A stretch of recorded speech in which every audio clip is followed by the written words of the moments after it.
Trump has won. So now what? What does this mean? There's a lot of people in my comment section with that question, and it's coming in the form of a demand. Explain this to me, Kerry. How could this happen? In the same way that they say things like, how could God allow the false matrix? And how could God allow all of the pain and the suffering on the planet that we see? There's a great opportunity here to really learn something so deep, so profound, so powerful that it's going to elevate who you are as a spiritual person. Trump has won. Now what? What does this mean? It means something so radically important. Now, I spoke about the people who are outraged because Trump has won, but obviously there's people who are just elated and ecstatic and blissed out, and they're saying, well, because of this person that's now in power, my life's going to be a good place. Look at the two equations. Because of this person who's now in power, my life is going to be a bad place, or because of this person in power, my life is going to be a good place. What is it saying? It's saying the same thing. No, Kerry, you don't understand. No, I do. It's saying the same thing. It's saying because of an external authority, I'm either going to have a good life or a bad one. Be wealthy or poor. Be happy or sad. Good or bad. Because of the external world, because the external world rules me and it owns me and I'm enslaved, and that's a triumph and that's a victory to the false matrix, and it's something that we have to grow out of and grow up from, and it's okay if you haven't seen it that way yet, because we've been conditioned to live in a false matrix. In the false matrix, we were enslaved to not just external authority, but to the external world. The external world told you who you were, told you if you were happy or sad or good or bad, if you were okay or not okay. The cues came from the external world. So we set relationships up that way. We set our family lives up that way. We set our careers up that way. We set reality up to be structured so that all of our power was outside of ourselves. Oh, what a travesty. Because the truth is, we came here voluntarily. I say that word because I know when people hear me say, we came here because, it's that word voluntarily. We came here voluntarily. That so many people almost can't contend with. How could I have chosen this? Because you're powerful. That's the missing link. That's the missing key. You forgot that you're the power. So you empowered, because we were born to a false matrix, you empowered the external world. Again, this is exactly what we were taught to do. We were taught to put blame outside of ourselves because we couldn't take responsibility. We were taught to put power outside of ourselves because we didn't know how to be powerful. We were taught to put everything outside and make it somebody else's burden or responsibility. And we've done exactly the same thing with presidential elections. And I'm not an American citizen, but we do this in every country around the world. But have you noticed, maybe not so much in the US right now, but I've certainly noticed it in South Africa where I live, that political power is becoming less important. And I was on a podcast fairly recently. The podcast was hosted by a man called Alex Ferrari, great podcast, and it's called Next Level Soul. You can go check it out. And in the interview, he asked me a question about the political campaign in the US, something about what was going to happen. And then he said, oh, but don't, I don't know if he said don't spoil it or don't tell us who's going to win, but just tell us about the outcome. And I spoke about the aftermath of the political election, that it was going to be that politics becomes smaller and smaller, weaker and weaker because we become more powerful. Not because politicians give us our power back, but because we reclaim it. Because the truth about power is that we cannot ever have our power taken from us. No one can steal your power, but you can give it away, and you can be coerced and you can be manipulated into giving your power away for that one ultimate prize, which is to learn, I'm the custodian of my power. I'm the holder of my power. I came here for this. I came here to learn that I run my reality from within. I came here for this. You came here for this. We all did. We came here for these delicious lessons that we're all in the process of, you could say, learning or remembering. And on that note, there's so many people right now Talking about empowering the external world, we've done the same with words. We've empowered words. We've made words our leader and our authority, specifically in spirituality. Don't use this word, use that word. Don't say it like this, say it like that.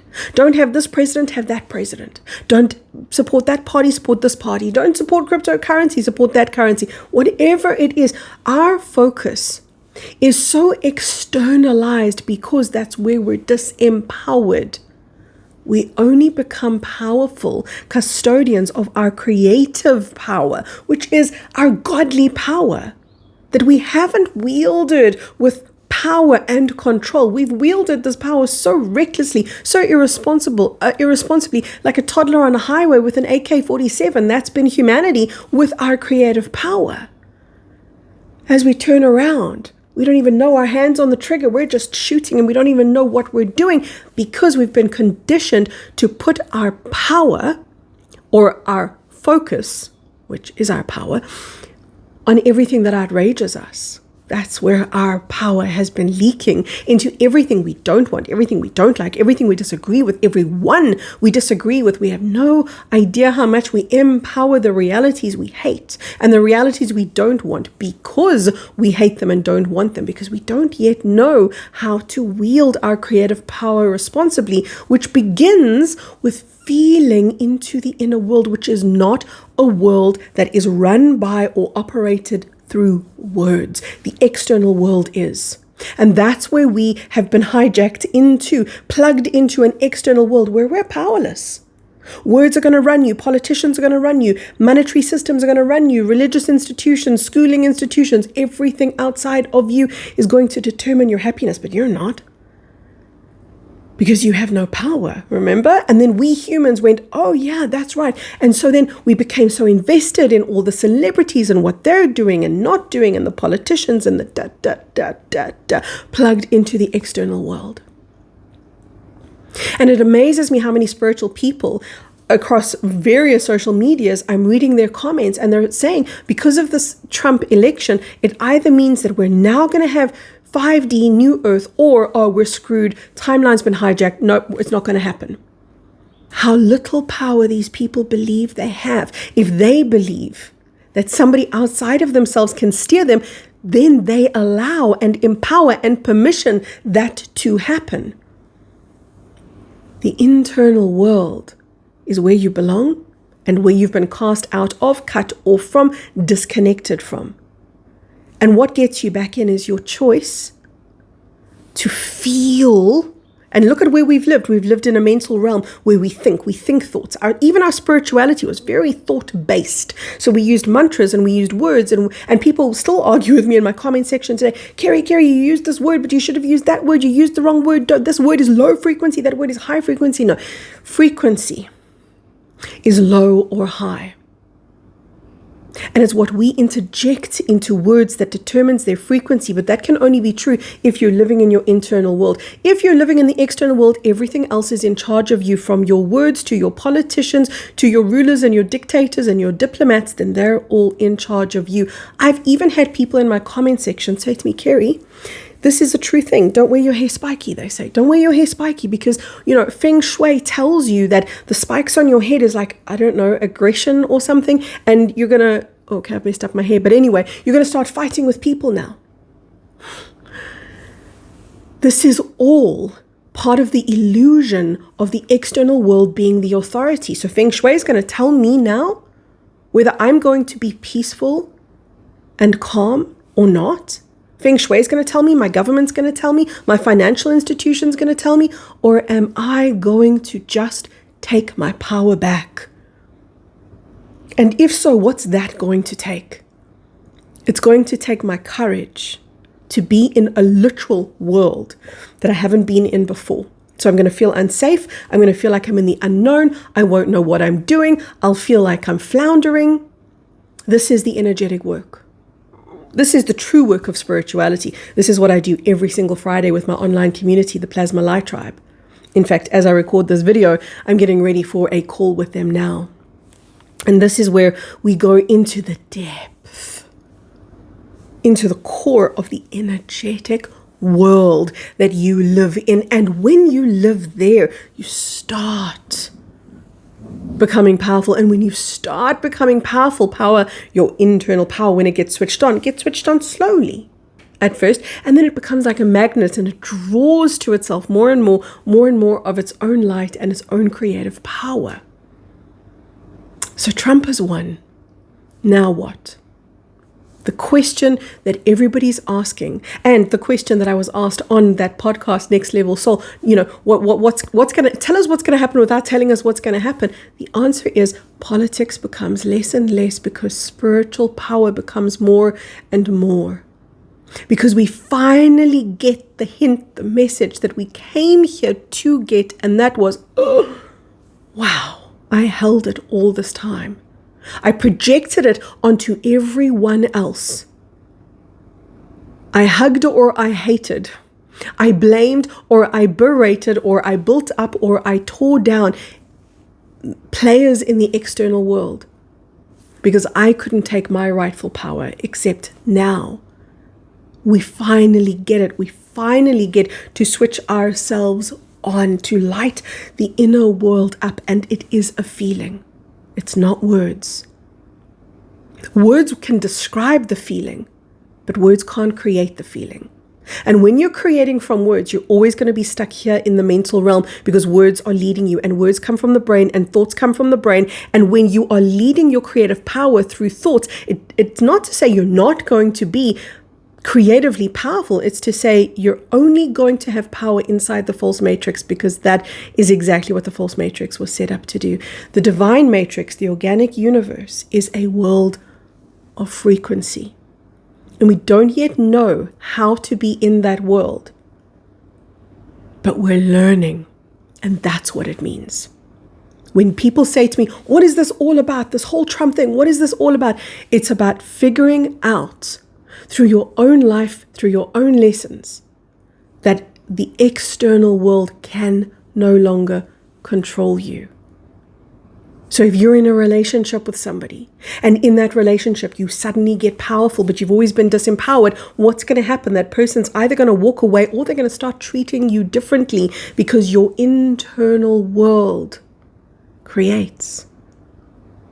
We've been conditioned, though, to be subservient to the external world. We've been conditioned to see the external world like this and ourselves like that. So this has been, if there were a symbolic reference for how we've been living, there's the external world and there's this tiny little fleck of the inner presence, except it's exactly the other way around. When we light up the internal world, it is then that we realize, oh, what the heck? That external world suddenly got so small. And we're not going to be overpowering the external world. We're going to be claiming our power, which is to steer the external world in accordance to the truth that we're able to hold. Truth is a frequency. Truth is a feeling. You can say it as a word. You can understand it as a word. But until you feel it as an experience, you're hovering up here in the mental realm of the false matrix. This is all about coming into your creative power and leading yourself so that you never have to blame somebody else or thank somebody else for doing something for you that you couldn't do or that you wish they didn't do. And now because they've done it, they've made you a victim. Taking your power back is what this is. So on the next breath,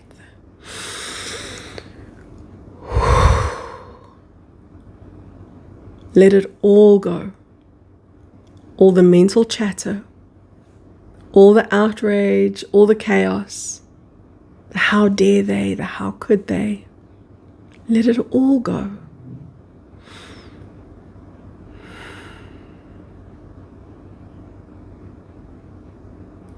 So that you can begin to feel into a deep inner world that holds a deep inner frequency of calm, peace, and creative power. There is love in that inner world, and dignity and respect and self-honor and beauty and divinity. And that's where you're being called to live from, called to operate your life from. So I'll be back really soon because there's a super important energy update that I want to share with you guys. But I wanted first to hopefully alleviate those of you who are in panic and crisis mode so that you can just come back to center. And those of you that are in celebration and you're feeling the victory and you're feeling the euphoria, that's all well and good, but do exactly the same thing. Don't give your power away. This is an opportunity to do things differently. This is an opportunity to really elevate and really align to a higher state of being. Don't let somebody else give it to you. Be it. Work with the new frequencies that are on the planet right now, so that you're not putting all the onus on them and saying, okay, so you guys, you're the good guys, you got to do it now.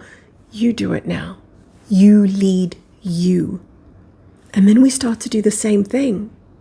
Whether we are left wing or right, Republican, Democrat, up, down, black, white, girl, boy, opposite this or opposite that, it's going to become irrelevant because we're going to start to speak with one truth. And that is our inner unity. External division or inner unity. Which one is going to lead you now? From my heart, all the way into yours. I hope you let it in. Feel it. Share this message with a friend who might need it. Lots of love, everyone. Bye-bye for now.